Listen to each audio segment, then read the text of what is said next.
Libertad de prensa no es solo poder hablar de lo que uno quiere hablar. Es poder hacerlo sin represalias ni hostigamientos.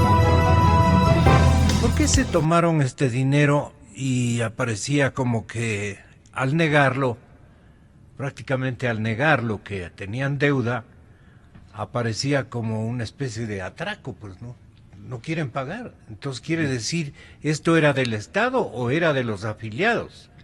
Esta es la parte labrada y quiero comenzar por eso para que esclarezcamos, señor director. Muy buenos días, bienvenidos a todos. Bueno, primero un saludo muy caluroso a la audiencia que nos está escuchando.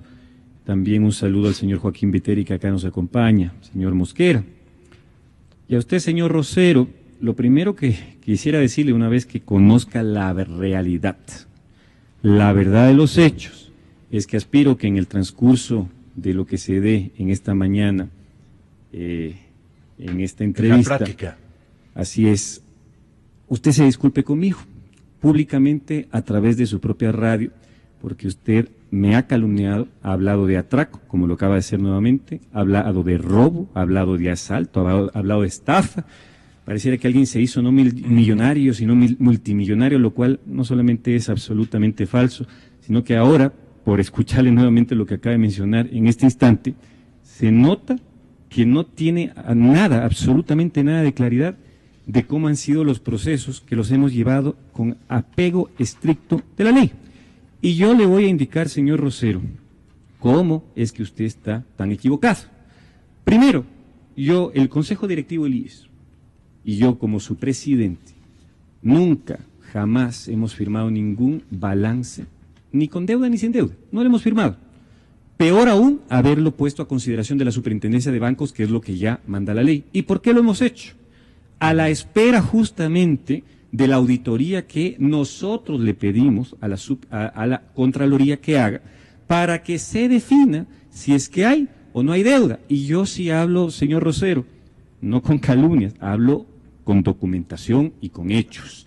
Aquí está el documento que la parte pertinente, rápidamente me permito leer, que la realizamos el 9 de noviembre del 2016, solicitando la auditoría a la Contraloría, que dice, petición, se sirva a disponer al área correspondiente la ampliación de la acción de control que actualmente se encuentra en curso respecto de los estados financieros del IES, con corte al 31 de diciembre de 2015, a fin de que dicha acción alcance a los estados financieros con corte al 30 de septiembre del 2016 y con el objeto de aprovechar la intervención del órgano de control para transparentar debidamente nuestra gestión. Y no solo eso, a través de los respectivos medios públicos lo di a conocer. En febrero de este año, El Comercio, Richard Espinosa sostiene que la Contraloría debe dirimir si hay o no deuda del Estado al IES.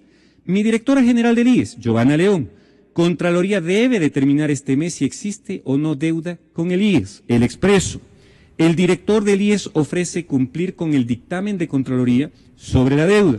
Ecuador Inmediato, Richard Espinosa no entregará balances del IES hasta que Contraloría emita observaciones a deuda con Gobierno Central. Y así varios diarios como La Prensa de Riobamba, El Heraldo de Ambato, el diario El Puerto Viejo. Lo cierto es que no se ha generado perjuicio en un solo dólar a la institución, porque esto formó parte de un proceso que nosotros lo solicitamos para de una vez darle frente a esta dificultad, dado que desde el año 2001, ninguna administración desde el año 2001 había tenido la interés de mojarse el poncho y darle una solución definitiva, solución que finalmente gracias a nosotros se dio. Le digo una cosa, nos reunimos al menos unas 3, 4 veces con la Contraloría, con auditores, queremos darle solución a este tema. Necesitamos que hagan una auditoría, necesitamos que ustedes diriman. Al principio nos dijeron, no podemos hacer una auditoría porque necesitamos que se genere una acción administrativa que motive a la auditoría. Bueno, hagámosla. Y obviamente se generaron por parte del equipo técnico una comisión interinstitucional en los estados financieros desde el punto de vista que también está sustentado técnica y jurídicamente, más allá de que podamos o no podamos coincidir. O sea, yo respetaré el criterio, por ejemplo, de la gente que está acá presente, podemos o no coincidir, pero lo cierto es que queríamos llegar a un final que acaba de llegar justamente en esta semana. El proceso, ellos nos dijeron, tenemos que hacerlo, lo cumplimos, Y claramente, además, ellos nos dijeron, porque claro, era preocupación de nuestro equipo técnico, les preguntábamos, pero ¿y qué pasa si es que la Contraloría no tiene coincidencia con el criterio técnico del equipo técnico? La respuesta fue, no importa. Lo importante es que al momento de emitir los balances, que no han sido emitidos, recién ya los vamos a emitir nosotros, no se haya perjudicado en un solo centavo a la institución y que ustedes hayan acogido las recomendaciones de la Contraloría. Como efectivamente ya lo dispusimos, en esta semana se reunió ya el Consejo Directivo, se dispuso que se restablezcan los estados financieros y recién ahí ya vamos a poder incluir este tema en el balance para que no se genere ningún perjuicio. ¿Por qué usted demoró estaba la equivocado, emisión solo de con los esto termino, balances? solo con esto Perdone. termino, señor Rosero. Usted dice que qué habrán hecho con esta plata si se habrá gastado en gasto corriente. Nada, señor Rosero, nunca desde el año 2001 el gobierno central había pagado un solo dólar de esta supuesta deuda. No hay un movimiento de recursos económicos del IES a finanzas o a cualquier otro lado de ninguna naturaleza. Es un registro contable que nunca se pagó un solo dólar porque justo habían estos problemas en que no se sabía cuánto pagar, cómo pagar y que ahora por primera vez la Contraloría lo establece. Temas que incluso en el debate público nunca, absolutamente nunca, ni yo siquiera lo conocía, ni ninguno de ustedes lo propusieron, al punto que la Contraloría finalmente establece que lo que se tiene que pagar es en dos partes, eso no lo sabíamos. Y la Contraloría dice y establece que al día de hoy, porque nos manda a hacer una contabilización, al día de hoy, se paguen 910 millones de dólares, que se le carga ¿a quién? Así dice la Contraloría, no lo digo yo, a los afiliados, empleadores y el Estado. Y la otra parte, que suma 1.968 millones de dólares, directamente al gobierno central. Entre los dos suman 2.878 millones de dólares. Y como yo lo dije, puedo discrepar, porque nosotros tenemos, obviamente, nuestra argumentación que tiene que ser respetada, pero dijimos que lo que saque el informe de Contraloría, porque con la Contraloría se dijo, ustedes determinen lo que tenga que ser y nosotros cumpliremos. Y eso es lo que estamos cumpliendo. Conclusión, no se ha perjudicado en nada. Y por eso es que a mí se me ha ofendido, señor Rosero, cuando usted ha dicho que he robado. Usted ha dicho aquí tengo todos los escritos de cómo usted lo ha explicado, que hemos robado. Y usted está hablando con uno de los funcionarios que más ha combatido la corrupción en este gobierno. Por algo he investigado a 400 personas del IES, uno por uno, de manera individual, y eso ha dado resultado a, yo sí, meter preso por corruptos a 46 personas del IES, 18 con sentencia ejecutoriada, 206 personas destituidas porque he entrado a limpiar el IES de la corruptela que había, y que todavía los no macronegociados han quedado impunes. Pero, en fin, y que pertenecen a otros periodos, no al suyo. Aclaro. Macros desfalcos al IES, o sea, las mismas operaciones que estamos nosotros inventariando y censurando en el resto de instituciones del Estado, de contrataciones públicas. Yo puedo responder por el IES y por eso yo ahora le estoy hablando y es no, más, cuidado, a mí no me pueden poner en una misma lista que los corruptos esos de los gerentes de Petroecuador, que ojalá y que se pudran en la cárcel. Me refiero al y IES. con los capayas y con toda esa gente que nos han hecho quedar terriblemente mal a nosotros como gobierno. Es que algo extraño por lo menos estaba ocurriendo en el cumplimiento de las obligaciones que tiene la institución. ¿A usted no le parece respetable, doctor Joaquín Viteri? ¿Qué pasó? Porque usted también, digamos, en estas circunstancias pasó por la dirección de la institución y usted tiene también su punto de vista. En honor a la verdad, ¿qué es lo que cree usted que ocurrió? Mire, yo considero de manera muy radical... Saludando al presidente, perdone, ya lo hicieron, pero acostumbro a que se saluden públicamente. Señor presidente del Consejo Directivo, compañero y buen amigo, don Gonzalo, amigos de la radio, perdóname que no inicié saludando porque a veces me cogen esos achaques de la situación. Bien. Yo creo que debemos partir primero de que la ley de seguridad social es muy clara. El artículo 7, el artículo 10 de la ley, el artículo que también justamente vincula a las personas que tienen enfermedades catastróficas, determina que tienen derecho a la atención médica. inclusive en el caso de las personas con discapacidad, aunque no estén afiliadas al Seguro Social, tienen derecho a recibir la atención médica con cargo a la contribución obligatoria del Estado. Esto está en la ley desde el 2001. Ya. Esto se ha incumplido de manera sumamente radical. Ahora hay que hacer algunas puntualizaciones. No es que los gobiernos no han pagado las, podríamos decir, atenciones médicas a los jubilados, no, sino que se han ido produciendo una determinación de los valores por atenciones médicas, y usted conoce bien, se han ido celebrando convenios de pago, que inclusive han estado en vigencia hasta el 2012. ¿Desde cuándo?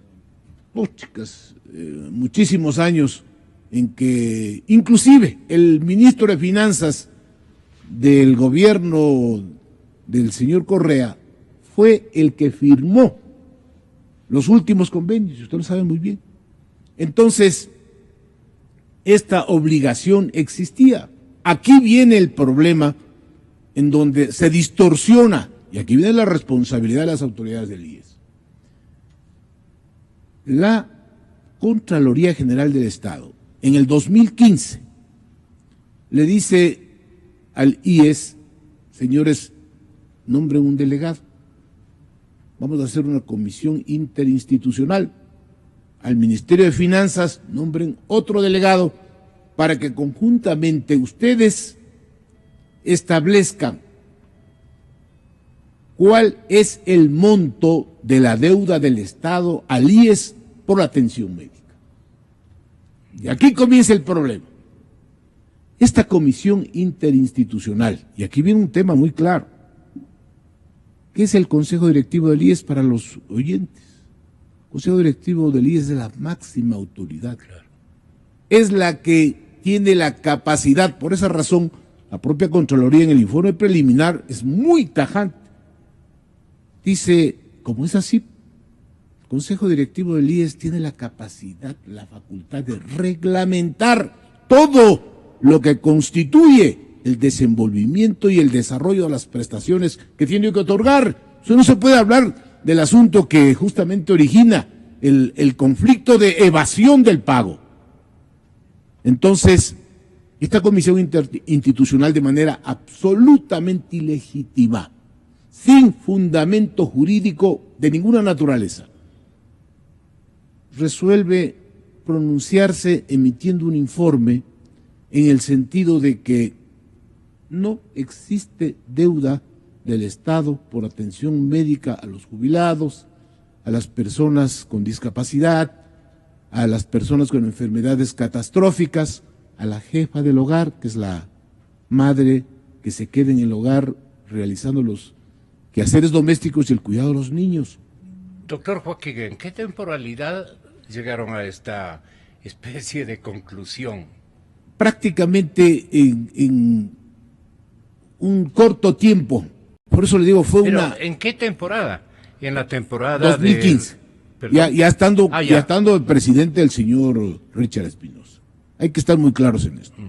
O sea, todo esto viene a ser o que nadie se preocupa de controlar a las autoridades, porque una disposición de nombrar un delegado del IES que va a representar al IES para decir, bueno, vamos a valorar la deuda del Estado con el IES por la atención médica a los jubilados y a otro tipo de sectores vulnerables, no puede pues el IES nombrar así nomás a cualquier persona.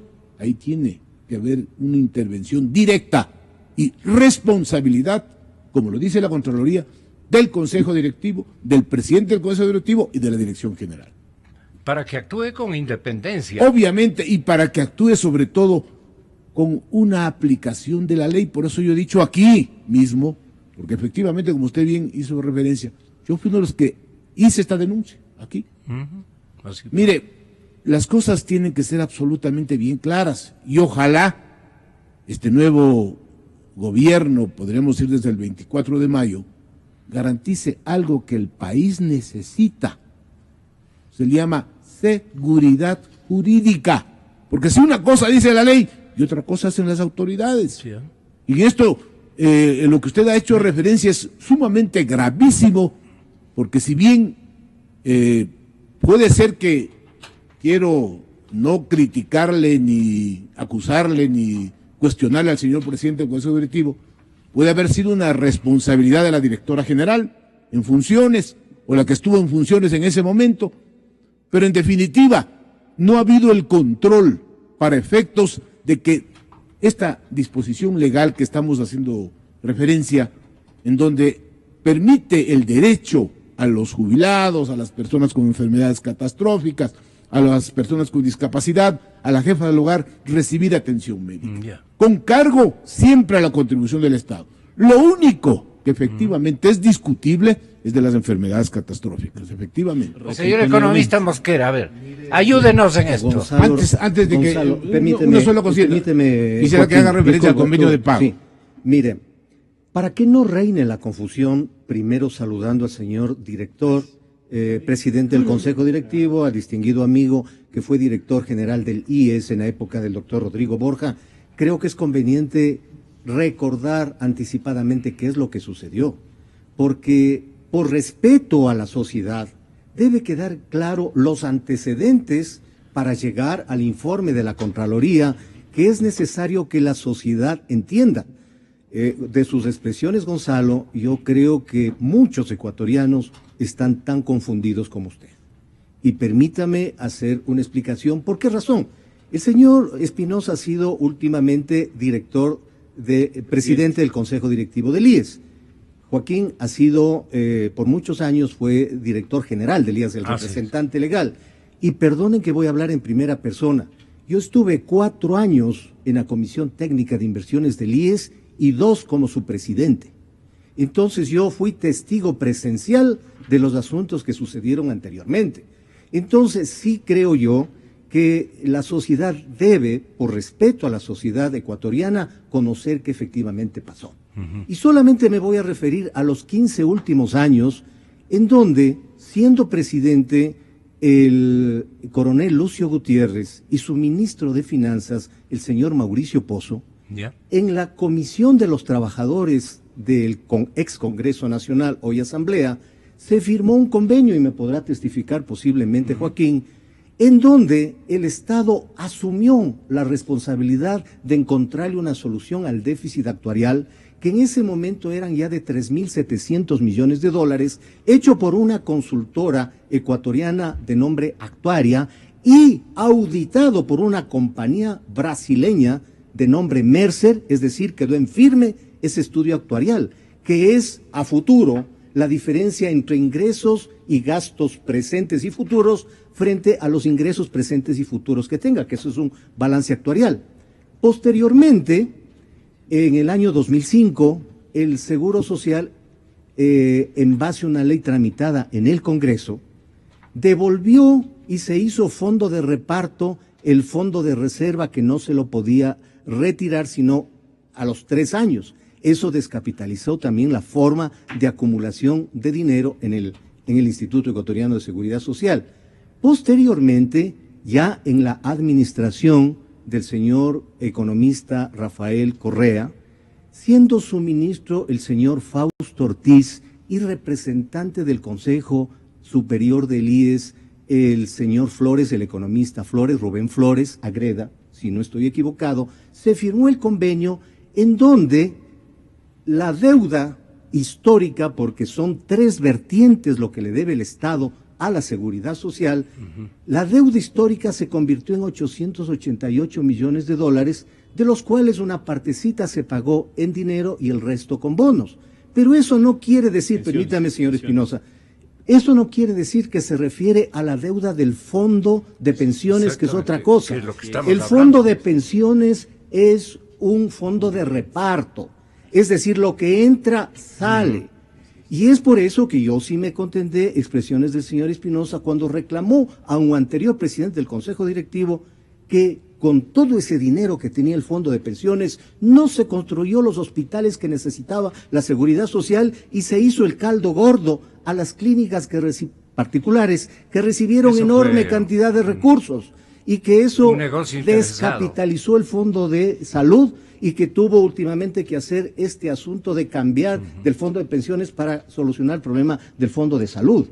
Entonces, mire, ahí es cuando se firma el compromiso de aceptar y que el Estado trate el déficit actuarial como un problema del Estado y que se busque la solución de la deuda histórica y de lo otro, que en ese tiempo llegaba a 1.700 millones de dólares, producto que la Ley de Seguridad Social, artículo 111, Joaquín, tú podrás ratificar, le obligaba al Estado primeramente a financiar la atención médica de jubilados y en el tema de enfermedades catastróficas tenían que participar el Estado, los afiliados y los empleadores. Por eso es el informe de la Contraloría en ese sentido.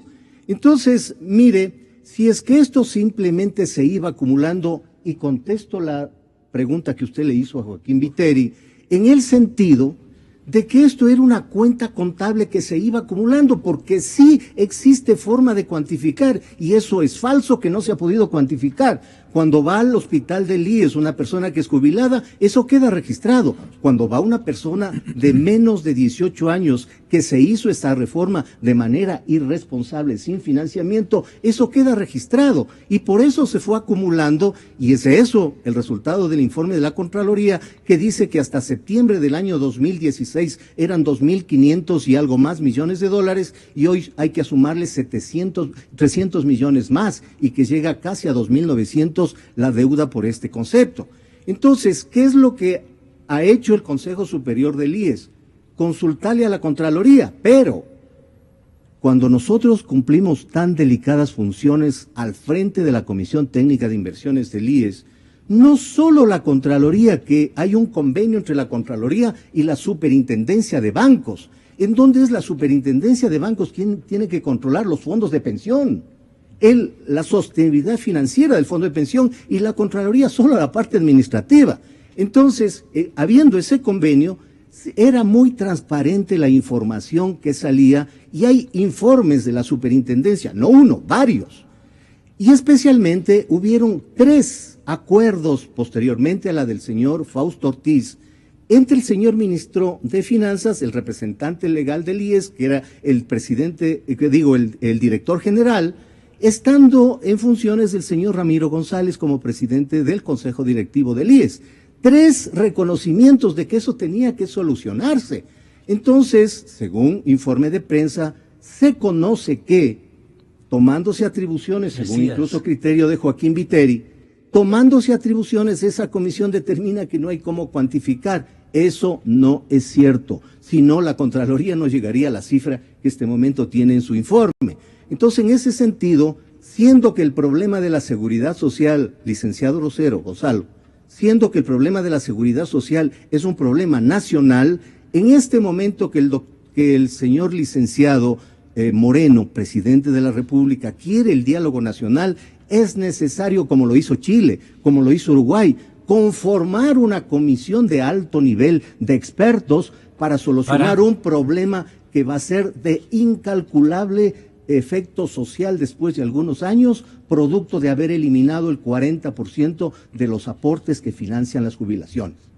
Y también de la edad de los jubilados. Bueno, eso sería otro tema. Eso será parte del estudio que se haga, pero para que sea parte de la agenda esos antecedentes históricos, en estos que, como en mi caso, soy pigmeo de la historia económica, aprendiz de historiador económico, tengo toda la información, especialmente cuando estuvo ahí, yo tengo los convenios autógrafos firmados entre cómo se produjo esta serie de acuerdos entre el IES y el Estado.